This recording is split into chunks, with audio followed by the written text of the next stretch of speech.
Hi guys! So after work, mag-tea tayo guys. Okay. So after this, proceed na naman tayo sa kusina. Mag-relax muna tayo saglit. So, sasang buhok ko. Kasi basa pa. Ha? Malab-lab. Ang pangit ang bigtog na ko. Yung biscuit na ito, malambot. Kunting sausaw lang kung ganyan, tapos na siya, malaglag na siya. Kaya kailangan bilisan. Kain mo ng ganyan, kailangan. Basta po ang buhay-buhay ng mga OFW.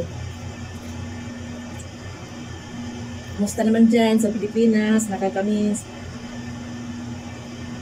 So, hindi talaga sapat yung yung 2 taon na kontrata, hindi sapat guys. Kasi kung bakit? Kulang yung pera. Kasi maraming gagawin. Kung may mga project ka, talagang kulang ang 2 years.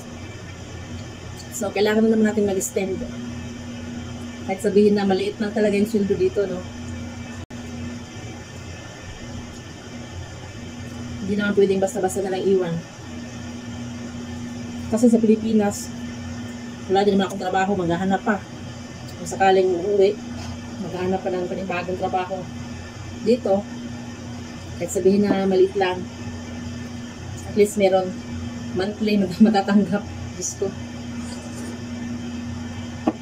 Yung tubig namin is nasa 200 mahigit. Yung tubig, bayarin. Tapos, yung ilaw, nasa 600 plus. O baka next month, tataas na kasi may ilalagay na aircon. Tapos, yung loan na bahay, 3,800.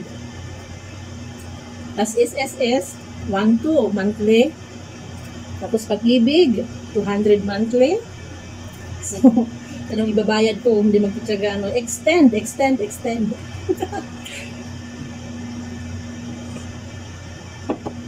Parang ang hirap din mag-umpisa sa Pilipinas, pag nasanay ka na sa ibang bansa, na buwan-buwan sumasahod, buwan-buwan nagpapadala.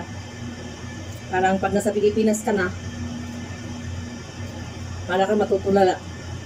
Kasi hindi ka agad-agad makakahanap ng trabaho doon na panibago. Tapos yung sweldo mas mababa. Di hamak na mas mababa. Baka 1/4. 1/4 ng sahod dito, yung sasahurin doon. So, mag-sting muna tayo. Aabot na tayo lang 1 dekada dito sa Saudi. Mag-1 dekada na ako dito sa Saudi. Pero man ang another 2 years, isang dekada na. Ayun, sige na lang, tulong na lang natin sa mga Arabo, yung hindi pagdagdag ng sweldo. Tulong na lang natin sa kanila. Hala ka rin. Na hindi naman natutulog ang Diyos, nakikita naman niya. Nakikita niya yung mga ginagawa natin na sikap naman tayo. Kahit sa maliit na sweldo, pinagtatsagaan.